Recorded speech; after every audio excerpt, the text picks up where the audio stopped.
Juan 5, hermanos. Juan 5. La carga de la Brigada Ligera es uno de los fracasos militares más famosos de la historia moderna. Si no conoces la historia, la batalla aconteció en el 25 de octubre en el año 1854. Ocurre durante la guerra de Crimea entre el Reino Unido y los rusos, allí en la ciudad de Balaclava. El que estuvo a cargo de la caballería inglés se llamaba señor Cardigan, y él recibió órdenes de atacar al ejército ruso. Pero él se equivocó en su interpretación de la orden. Y en vez de atacar al ejército en su lado débil, entendió que debía atacarlos desde el frente. Le pareció una estrategia sin lógica y tonta. Ahí estaban todos los cañones rusos, pero obedeció la orden como él la había entendido y montó un asalto frontal con sus 600 soldados de caballería contra la artillería rusa bien preparada para recibirlos. Y de manera casi instantánea, 2/3 de la Brigada Ligera perdió su vida. Muertes totalmente innecesarias, solamente porque su comandante leyó mal la orden. Y la batalla es tan famosa que hay varias películas, varios poemas que hablan de la valentía de esos soldados. El poema más famoso se escribió por Alfred Tennyson. Les voy a leer algunas líneas que honran la valentía de esos soldados. Dice lo siguiente: Adelante, Brigada Ligera, cargad contra los cañones. En el Valle de la Muerte cabalgaron los 600. Adelante, Brigada Ligera. ¿Algún hombre desfallecido?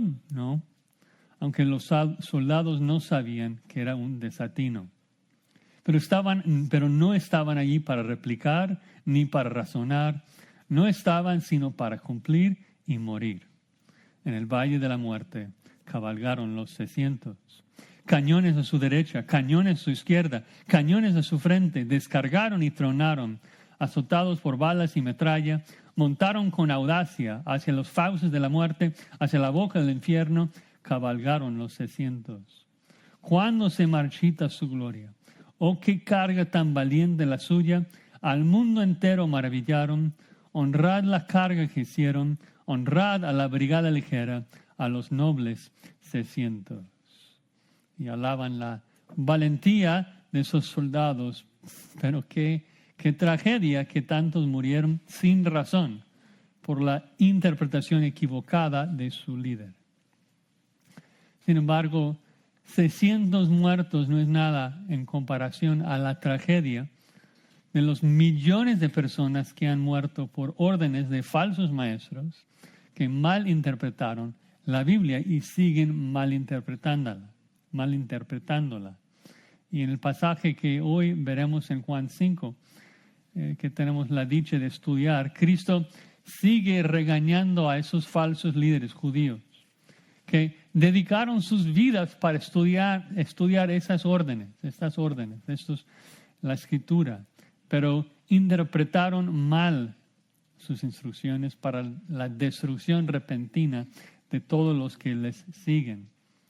Esos judíos pensaron que la Escritura tenía que ver con leyes y con obediencia. Pero el gran tema de la Biblia no se trata del esfuerzo humano. El gran tema de la Biblia es Cristo, el Mesías venidero. Y si tú lees la Escritura y no ves a Cristo, estás perdiendo todo el punto. Estás cabalgando precipitadamente hacia la artillería de la ira de Dios y no lo vas a sobrevivir. No debemos perder el punto de la Biblia, que tiene una instrucción singular: seguir a Cristo con todo tu corazón. Hay un montón de instrucciones secundarias, tal vez importantes, pero hay un mensaje central en la Escritura: la necesidad de seguir a Cristo con todo el corazón. Así que hoy veremos 3 razones de seguir a Cristo. 3 razones de seguir a Cristo Cristo es nuestra única vida. Cristo es nuestra única gloria y Cristo es nuestra única esperanza. Cristo es nuestra única vida, nuestra única gloria y nuestra única esperanza. Vamos a leer el texto, hermanos. Precioso pasaje.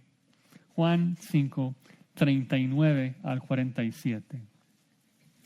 Dice así la palabra del Señor. Escudriñad las Escrituras, porque a vosotros os parece que en ellas tenéis la vida eterna, y ellas son las que dan testimonio de mí, y no queréis venir a mí para que tengáis vida. Gloria de los hombres no recibo, mas yo os conozco que no tenéis amor de Dios en vosotros. Yo he venido en nombre de mi Padre, y no me recibís. Si otro viniere en su propio nombre, a ese recibiréis. ¿Cómo podéis vosotros creer? Pues recibís gloria los unos de los otros, y no buscáis la gloria que viene del Dios único. No penséis que yo voy a acusaros delante del Padre. Hay quien os acusa, Moisés, en quien tenéis vuestra esperanza. Porque si creyereis a Moisés, me creeríais a mí, porque de mí escribió él. Pero si no creéis a sus escritos, ¿cómo creeréis a mis palabras? Vamos a orar, hermanos. Padre, venimos a tu palabra, mendigos, con muchas necesidades, con mucho pecado. Y te rogamos que tú nos limpies y nos perdones y nos ayudes a recibir tu palabra. Que tu Espíritu Santo nos ilumine, nos transforme y nos permita, Señor, ver tu gloria brillando en el rostro de Cristo.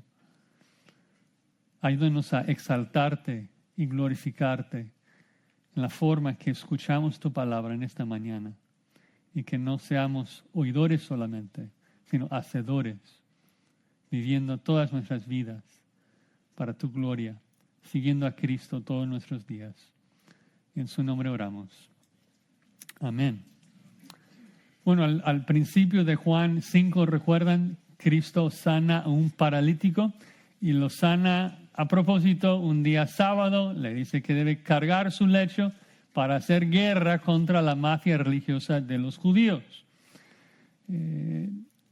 Entonces, obviamente, esos líderes religiosos le preguntan con qué autoridad estaban yendo en contra de sus leyes, y él contesta de que Dios es su propio Padre y que él no puede hacer nada sino hacer lo que hacía su Padre. Entonces, obviamente, le acusan de ser blasfemo y procuran matarle. Pero Cristo no pelea con ellos porque no busca su muerte, busca su salvación. Así que comienza un testimonio personal. Y él primero sube al estrado, por decirlo así, en su propia defensa, y explica de que siendo el Hijo de Dios es ontológicamente imposible de que él diga o haga algo contrario a la voluntad de Dios, porque él es Dios, comparte la misma esencia. Luego baja del estrado y invita a que suba Juan el Bautista al estrado para dar su testimonio.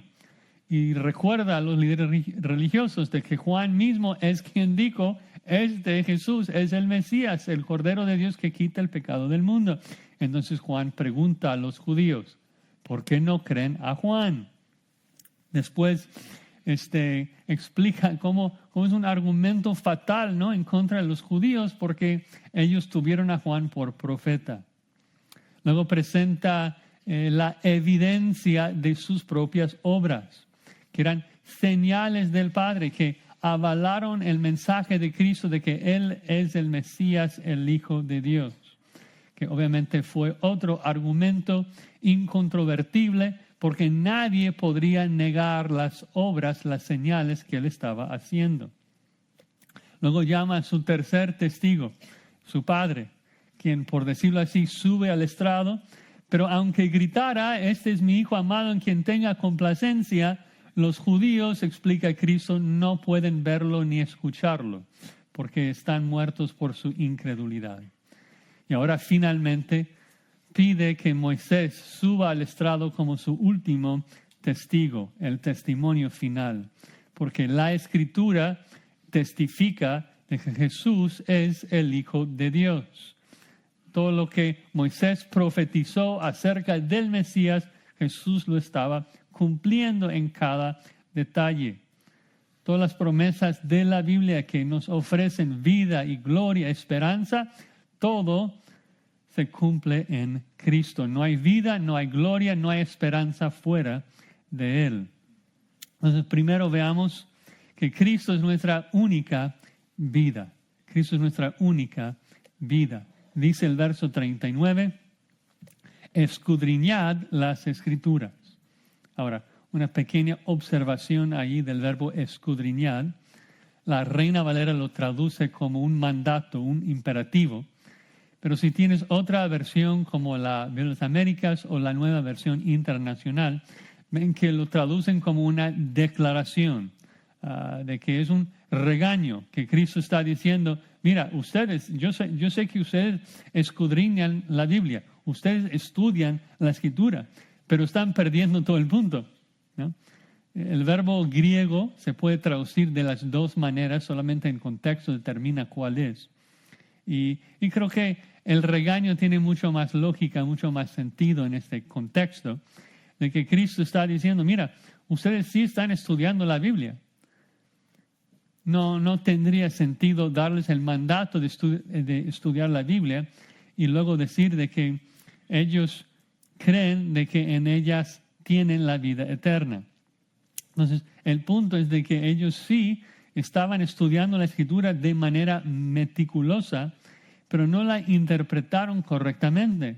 Cristo los está regañando, porque sí estudiaban la Biblia de manera fastidiosa, pero habían perdido todo el punto de las palabras de Moisés. Si pensamos en esos judíos, los fariseos en particular, es de que dedicaron sus vidas al estudio de la Biblia. Estaban estudiando la Biblia, el estudio, la enseñanza, la memorización. Toda su vida giraba alrededor del estudio de la ley. Eran muy orgullosos por su estudio de la ley. Cristo no les regaña por eso, ¿no? El estudio de la Biblia es algo positivo, es algo bueno, ¿no? El problema es de que lo interpretaron mal. En un sentido también tenían el enfoque correcto en que estaban buscando la cosa correcta en la Biblia. Noten que Cristo dice que la razón que estudiaban la Biblia, dice, porque a vosotros os parece que en ellas tenéis vida eterna. Y nuevamente, eso es correcto. Eso es correcto. Ellos entendían de que la Escritura revela cómo obtener la vida eterna, de que no hay vida fuera de la Biblia. Es por medio de la palabra de Dios que Él nos ofrece vida. La Escritura explica esto una y otra vez. Moisés lo explica. Les leo un par de pasajes que los judíos comprendían. Levítico 18:5. Por tanto, guardaréis mis estatutos y mis ordenanzas, los cuales haciendo el hombre vivirá. Deuteronomio 4, versículo 1. Ahora pues, oh Israel, oye los estatutos y decretos que yo os enseño, para que los ejecutéis y viváis. Deuteronomio 30, 15. Podría darles muchos, pero con 3 es suficiente. Mira, yo he puesto delante de ti hoy la vida y el bien, la muerte y el mal. Porque yo te mando hoy que ames a Jehová tu Dios, que andes en sus caminos y guardes sus mandamientos, sus estatutos y sus decretos, para que vivas. Es decir, que la ley es muy clara de que contiene en sus mandamientos la clave para que el hombre tenga vida. Ahora, como acabamos de leer en estos 3 pasajes, la promesa de la ley es esta, de que si alguien obedece perfectamente todos los estatutos de la ley, entonces obtendrá la vida eterna. El mensaje es, guarden mis ordenanzas y vivirán. Pero la pregunta más importante de la ley es esta.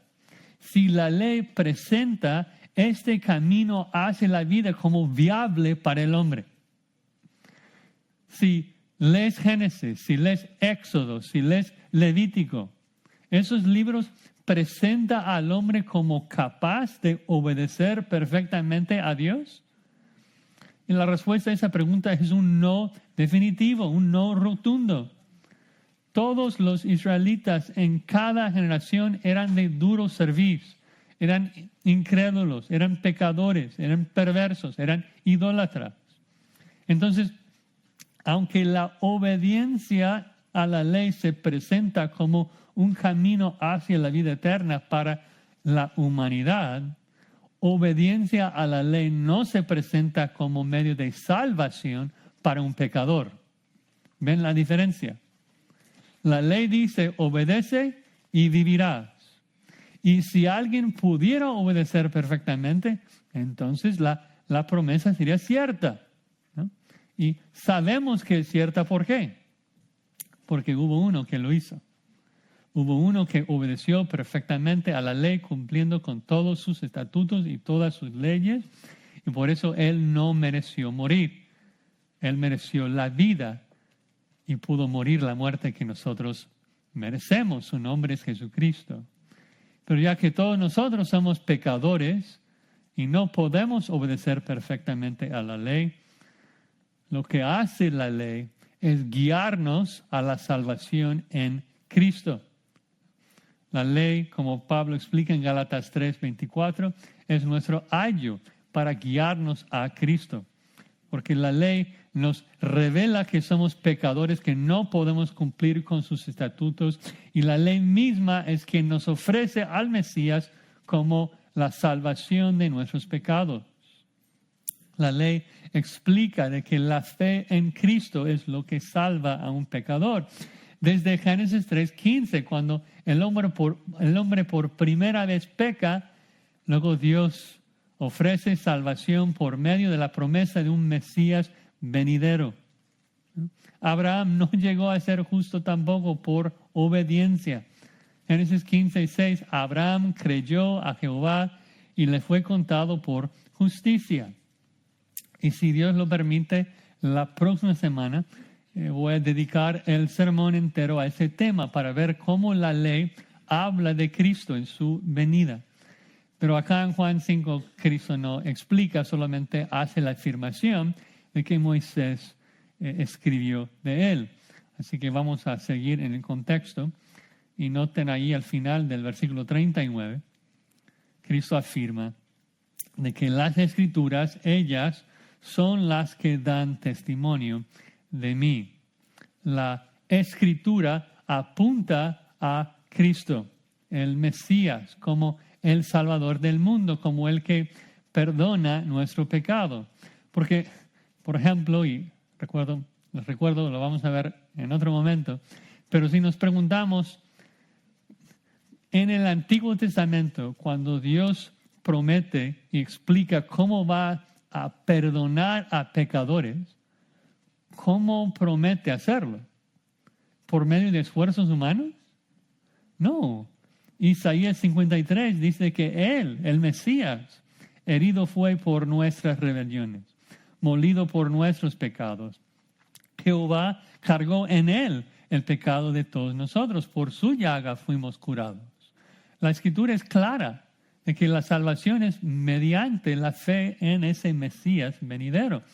Desde Génesis 3:15, el Mesías es quien mata a Satanás y nos libra. Es el mensajero, el ángel de Jehová que va delante de su pueblo y los protege y los salva. Siempre es el Mesías. Pero esos judíos no lo captaron. Y por eso la Escritura no era provechosa para ellos. Porque sin el significado de la Escritura, no tienes la Escritura. Algo que Pastor MacArthur dice muy a menudo es eso, de que el significado de la Escritura es la Escritura. Y yo recuerdo la primera vez que lo escuché decir esto, digo, no estoy de acuerdo, me pareció mal, batallé con eso porque me parecía que estaba limitando a la Escritura, limitando a Dios. Pero este pasaje lo revela con tanta claridad. ¿De qué te aprovecha leer la Biblia si lo interpretas mal? solo te sirve de condenación. Los testigos de Jehová leen mucho la Biblia, los católicos leen la Biblia, estudian la Biblia y terminan en el infierno. Es una de las más altas tragedias, ver a gente leyendo la Biblia y terminando en la destrucción por leerla mal, por interpretarla mal, por escuchar mentiras de falsos maestros que tuercen la Escritura para su propio beneficio. Y Cristo entonces los condena y demuestra la incongruencia de los falsos. Ven ahí en el versículo 40, que dice que no queréis venir a mí para que tengáis vida. Es de que las acciones de los fariseos y los judíos no tenían sentido. Afirma, mira, ustedes buscan vida en la Escritura. Eso es algo bueno. Ustedes buscan vida en la Escritura. ¿Qué es lo que la Escritura dice acerca de cómo encontrar vida? Bueno, la Escritura da testimonio de que hay vida en Cristo, hay vida en el Mesías venidero. Y ahora Cristo está enfrente de ellos ofreciéndoles esa vida y no quieren recibirla. Es totalmente ilógico. Él no busca su condenación, Él los está ofreciendo vida. Él dijo en versículo 34, digo esto para que vosotros seáis salvos. Pero no lo quieren, porque como vimos la vez pasada, aman su orgullo, aman sus malas obras, aman su falsa religión, aman su orgullo. Y noten ahí en el versículo 40, como siempre, Cristo no se presenta a sí mismo como un camino más hacia la vida eterna. Cuando Él en Juan 14:6 dice, yo soy el camino, la verdad y la vida, no es que es uno entre varios, Él es el camino, Él es la verdad, Él es la vida, la única que hay. En otras palabras, Cristo está diciendo que la Biblia revela a Él como la única vida. No, la Biblia no revela otra manera que el pecador pueda tener vida. Solamente hay vida en Cristo. Cristo es nuestra única vida, porque nadie puede recibir vida por obedecer la ley. La Escritura da testimonio que hay vida en uno solo, el Mesías, el Hijo de Dios, Cristo Jesús. Así que nosotros, al aplicar eso, no debemos buscar vida en ningún otro lugar. Si estás buscando vida, si estás buscando salvación por medio de tus obras, por medio de tus méritos, terminarás en el castigo de Dios. Porque estás engañado por una falsa interpretación de la Escritura. Hay muchos falsos, ¿no?, que enseñan de que tú puedes tener vida, tú puedes ir al cielo por otros caminos, por otras vías.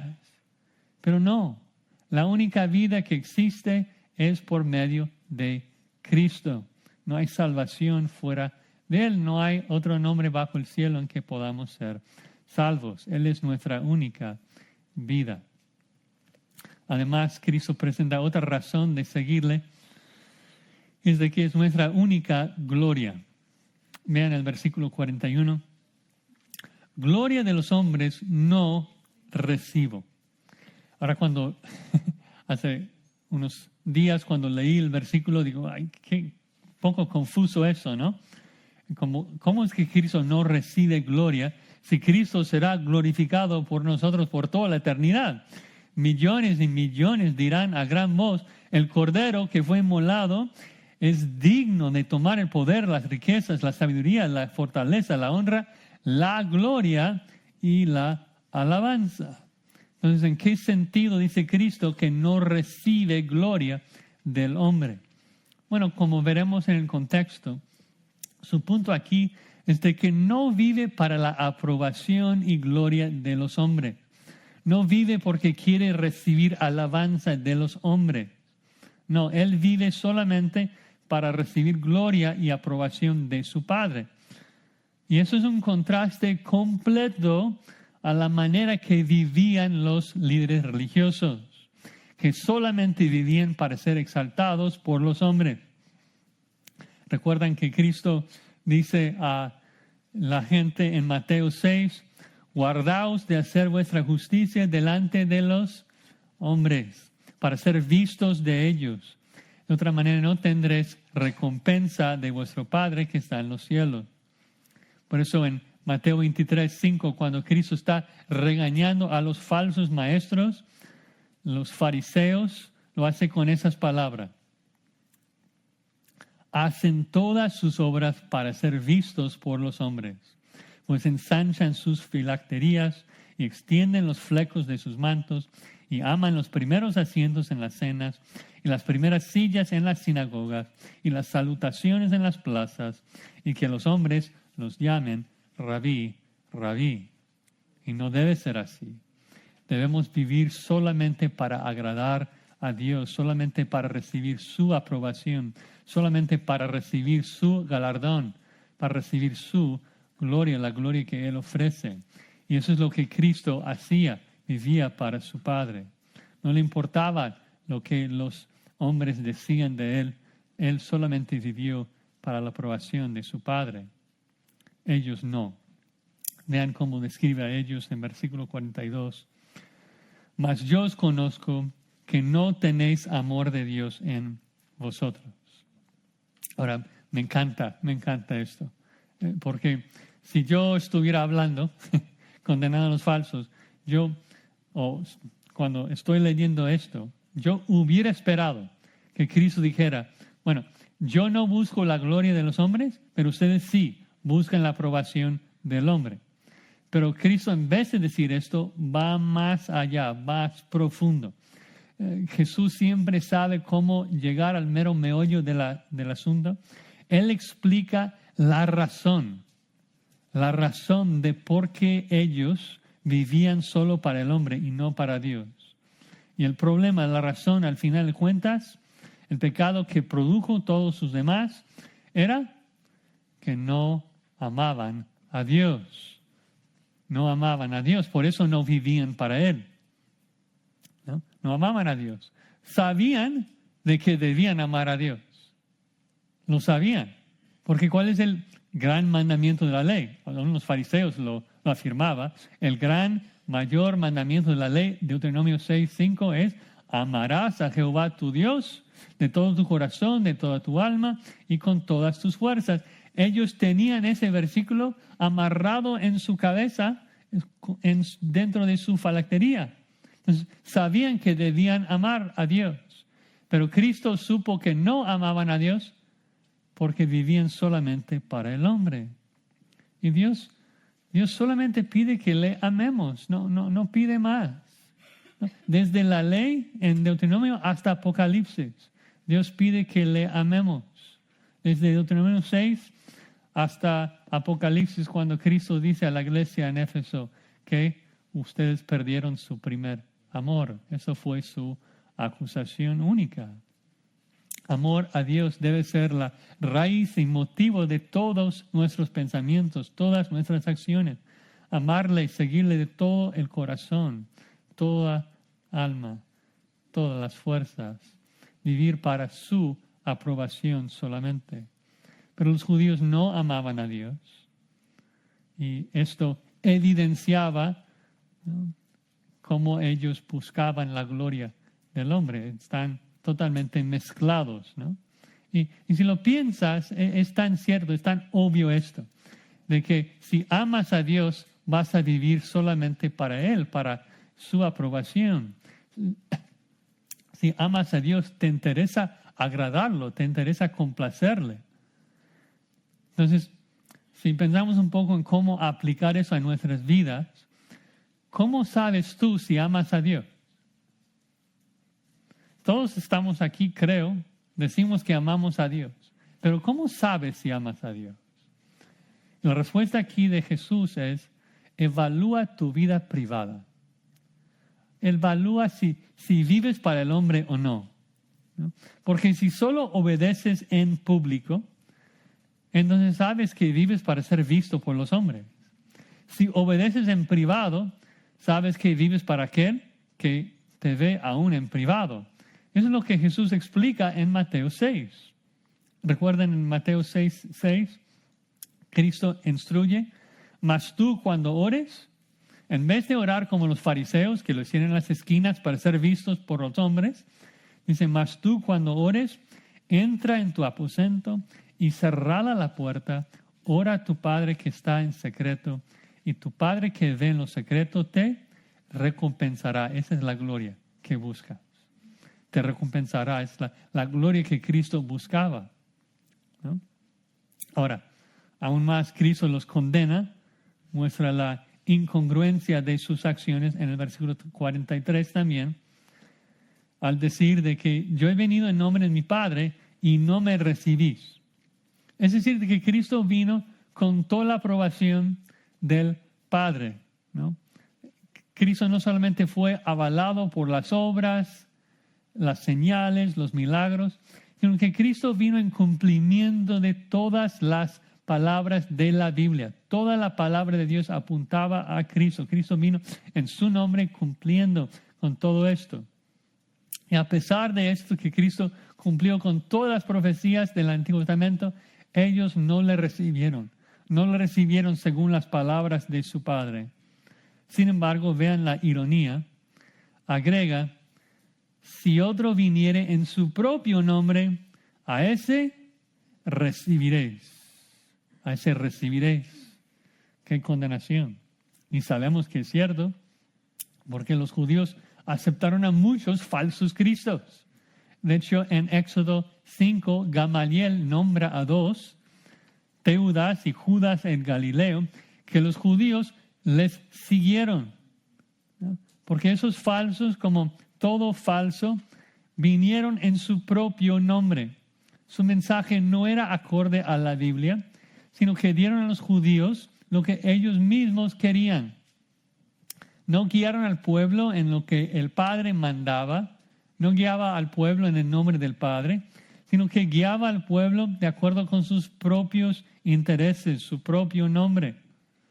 Y ya que el interés de un falso siempre es lo mismo, en ganar más seguidores y más fama y más gloria, pues siempre afirma a la gente en su pecado.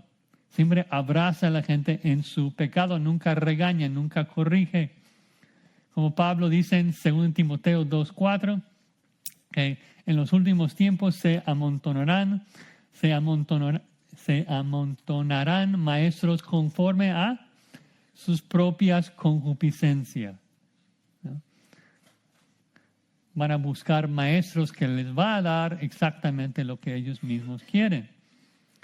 Entonces, en un sentido, el castigo por no creer a Jesús es de que van a creer en todos los mentirosos que les prometan promesas falsas. Y noten que Cristo no solamente condena a los falsos maestros, condena a los falsos oyentes, a sus discípulos. Noten el versículo 44.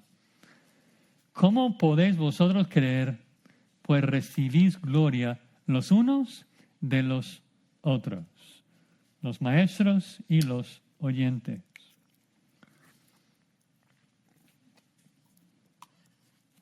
Entonces, ¿por qué creyeron los judíos a los falsos cristos? Porque buscaban la gloria del hombre. La gente también quería la fama que el falso buscaba. Tremendo. Porque está diciendo de que todos los que están dentro de esos movimientos falsos son culpables. No es de que uno es simplemente engañado y seducido. No. Uno es engañado por su propio pecado. Por ejemplo, si pensamos en algunos movimientos falsos de nuestro tiempo. Por un lado, sabemos de que el falso apóstol que predica la prosperidad lo hace porque quiere dinero. Esto es su pecado. Pero porque alguien allí en las sillas, en los bancos, es seducido y engañado por el falso evangelio de la prosperidad. Por su propia avaricia, su propia concupiscencia que quiere la aprobación del hombre por medio de riquezas humanas que ese profeta le está ofreciendo. Y podremos evaluar a cada movimiento falso. Aquí en Los Ángeles, si tú vas a las calles y preguntas, o tal vez a un familiar, ¿por qué crees que tú vas a ir al cielo? Si murieras hoy, ¿dónde irías? Casi todos te van a decir, al cielo. ¿Y por qué vas a ir al cielo? Bueno, es de que no soy asesino, no soy muy malo. ¿Por qué crees eso? Bueno, ¿tú crees que eso es lo que la Biblia enseña? Sí, sí es lo que me enseñaron, tal y fulano. Te das cuenta de que el hombre es orgulloso. El hombre quiere pensar de que es mejor que los asesinos y mejor que los adúlteros y mejor que los muy pecadores que van a ir al infierno. Entonces busca maestros que les enseña que los buenos van al cielo, que los que no matan van al cielo. Ven de que no solamente el sacerdote católico es engañador, sino también el que va allí va por su propio pecado, su propio orgullo. Entonces Cristo dice, ¿cómo van a creer en mí si todos ustedes están buscando lo mismo? Están buscando gloria entre ustedes mismos. Y hay un pasaje en Juan 12 que creo que resume esto de manera magistral. Si quieren acompañarme, Juan 12, 42. En el contexto de Juan 12, Cristo está predicando el Evangelio y la gente está en un sentido a punto de creer y confesarle como el Mesías. Y dice, con todo esto, aún de los gobernantes, muchos creyeron en él. Pero como hemos visto mucho en Juan, esto no significa nada. Esto puede ser una fe falsa si no siguen a Cristo. ¿Y qué dice? Pero a causa de los fariseos no lo confesaban. Es decir, es una fe falsa. No siguieron a Jesús. ¿Y por qué no le confesaban? Para no ser expulsados de la sinagoga. ¿Por qué? Juan 12, 43, porque amaban más la gloria de los hombres que la gloria de Dios. La misma frase. Si quieres saber lo que significa vivir para la gloria del hombre o la gloria de Dios, ahí está. Vivir para la gloria de Dios o la gloria del hombre es vivir para la aprobación del hombre o la aprobación de Dios, ¿no? Y es un gran pecado vivir por la gloria del hombre. Un gran pecado vivir para la aprobación del hombre. De hecho, cuando Pablo define o describe a un creyente en Romanos 2, 29, dice que es el creyente que busca la alabanza del cual no viene de los hombres, sino de Dios. Un creyente es el que busca la alabanza del cual no viene de los hombres, sino de Dios. Eso debe ser nuestro gran motivo en la vida. Buscar la alabanza que viene de Dios, vivir para Él. Dice al final de 5:44, Juan 5:44, y no buscáis la gloria que viene del Dios único. Ahí está, es el punto.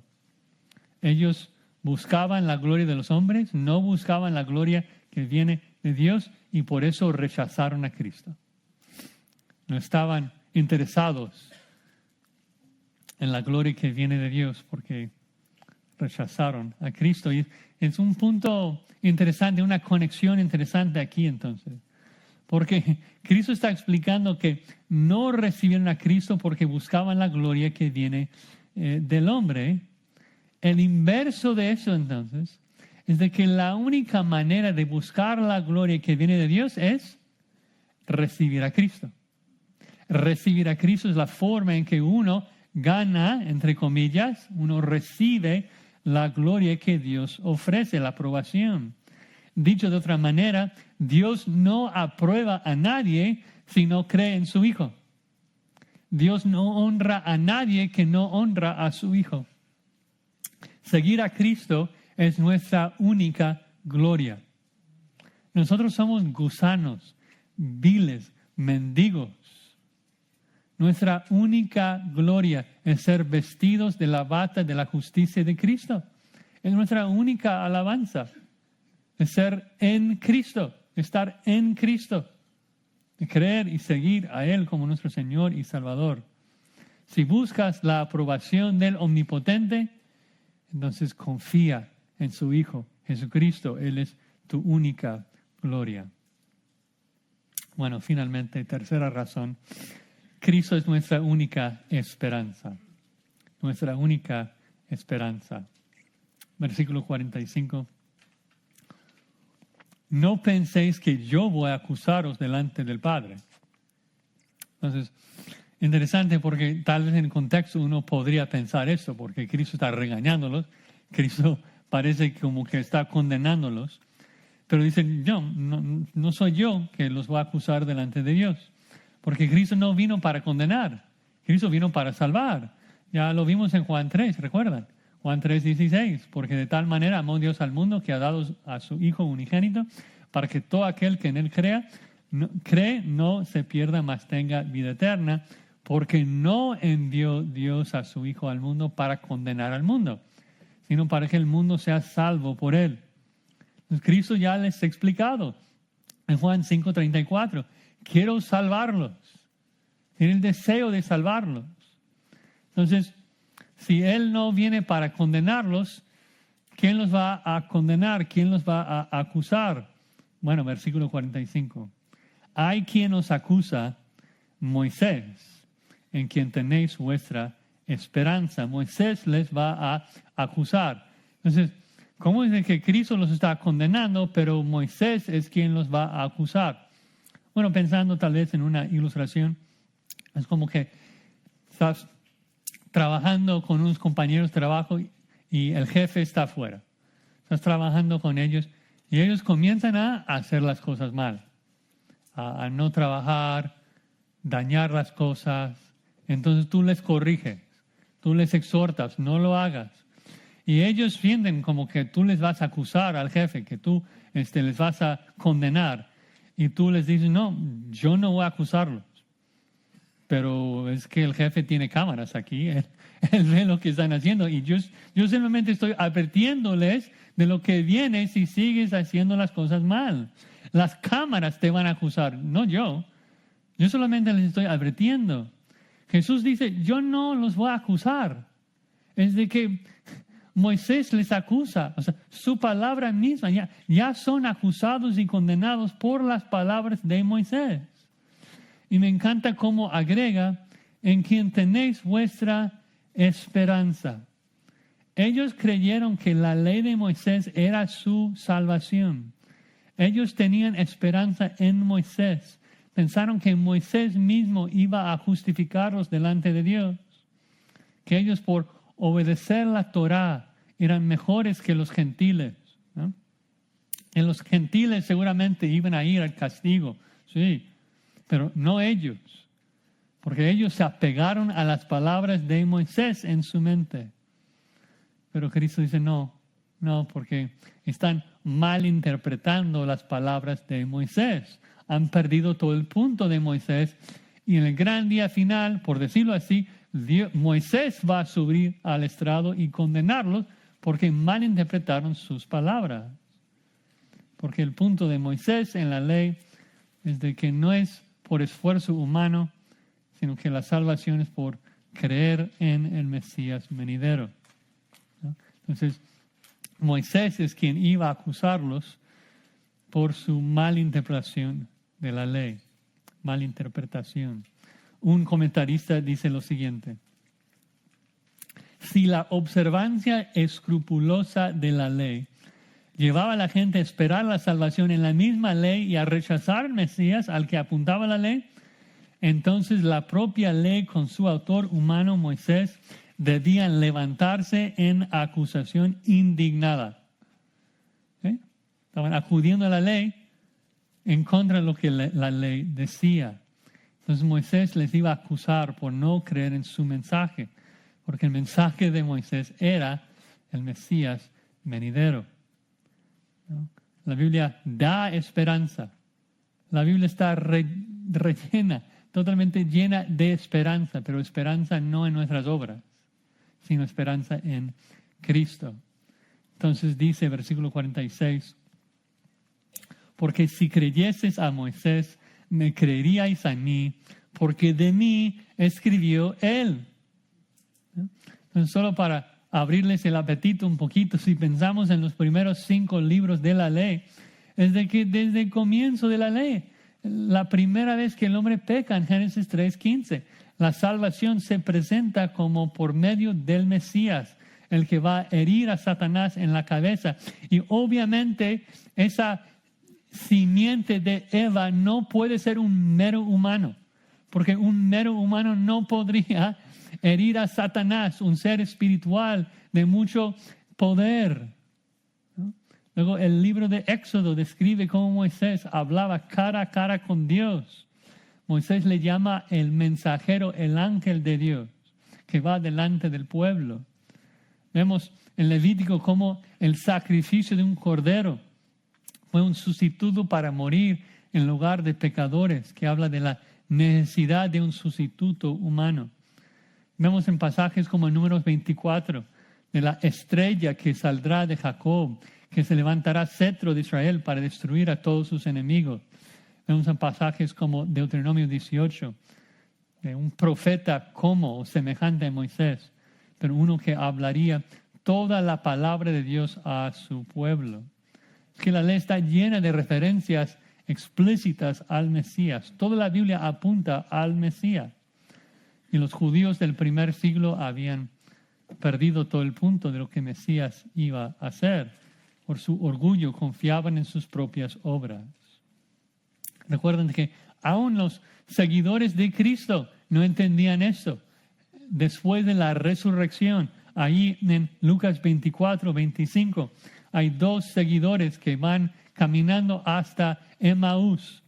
Y Cristo les dijo: oh insensatos y tardos de corazón para creer todo lo que los profetas han dicho. ¿No era necesario que el Cristo padeciera esas cosas, que entrara en su gloria? Y comenzando desde Moisés y siguiendo por todos los profetas, les declaraba en todas las escrituras lo que de él decían. No existe ninguna parte de la escritura que no trate de Cristo. Ahora, para aclarar, no estoy diciendo de que Cristo está explícitamente declarado en cada versículo del Antiguo Testamento. Claro que no. Hay que tener cuidado con esto. Estar leyendo una historia, aunque David derrotó a Goliat, entonces eso es Cristo derrotando a Satanás.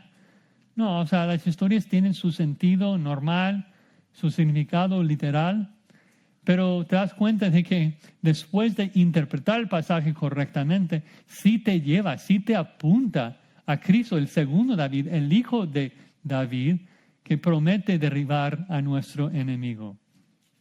Entonces, llegamos a Cristo desde todo pasaje, aunque no todo pasaje hable explícitamente de Cristo.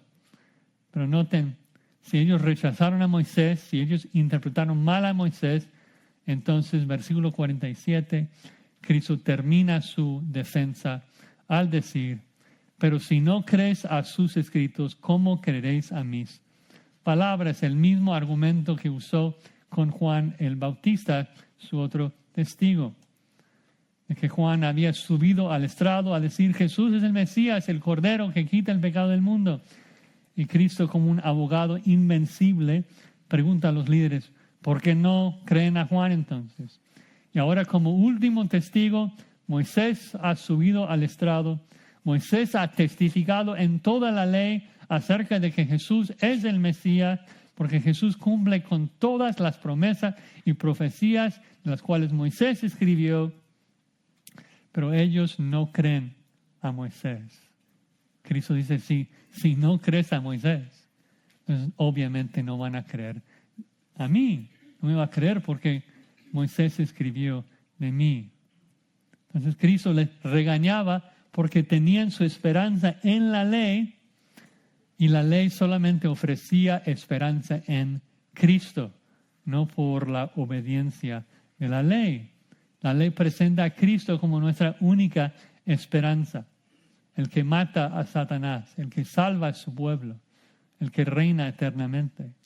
Pero ellos, por mal interpretar la ley, esperaban en su propia obediencia de la ley. Y por eso iban a ser condenados, porque no hay salvación fuera de Cristo. La ley presenta un solo medio de tener esperanza. No hay esperanza en este mundo sin Cristo. Él es nuestra única esperanza. Bueno, en conclusión, vimos de que el hecho de mal interpretar una orden puede tener resultados catastróficos, como vimos con la carga de la brigada ligera. Cientos de hombres que perdieron sus vidas sin razón por mal interpretar una orden.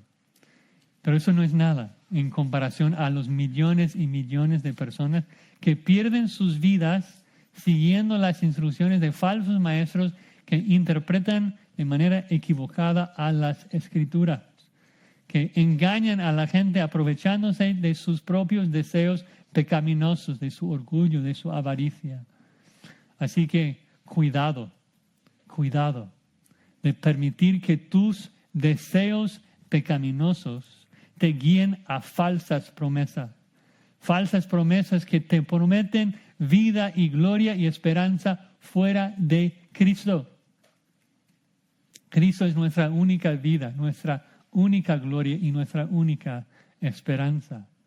Cristo es nuestra única vida, así que confía en Él. Deja tus obras, abandona tus ritos, tu mérito.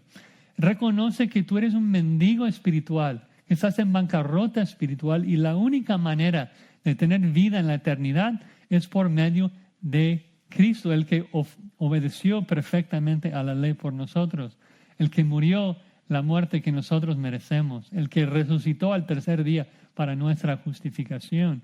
Él es nuestra única vida. También Cristo es nuestra única gloria. Vive para Él. ¿Por qué vives para la alabanza de los hombres? ¿Por qué buscas el reconocimiento de los hombres? Es un galardón muy pobre cuando el Omnipotente promete un mayor galardón. Vive para la aprobación de Dios solamente, siguiendo a Cristo. Y finalmente, Cristo es nuestra única esperanza. Así que debemos seguirle hasta su regreso, ¿no? Estudiemos las Escrituras para ver de que en ellas está nuestra única esperanza. No hay esperanza en este mundo. Este mundo va de mal en peor. Este mundo está lleno de problemas, de muerte, de pecado. Nuestra única esperanza es de que Cristo va a regresar y va a derretir los elementos de esta creación y hacer una nueva creación donde reine la justicia y vamos a reinar con Él por toda la eternidad. Debemos esperar por completo en Cristo. Él es nuestra única esperanza. Que el Señor aumente nuestra fe para seguirle, el que es nuestra única vida, gloria y esperanza. Vamos a orar. Padre, gracias nuevamente te damos por el privilegio de abrir tu palabra y escuchar tu voz. Oramos que tú siembres tu palabra en nuestros corazones y que lo hagas crecer y dar mucho fruto para tu gloria. Lo pedimos en el nombre de Cristo. Amén.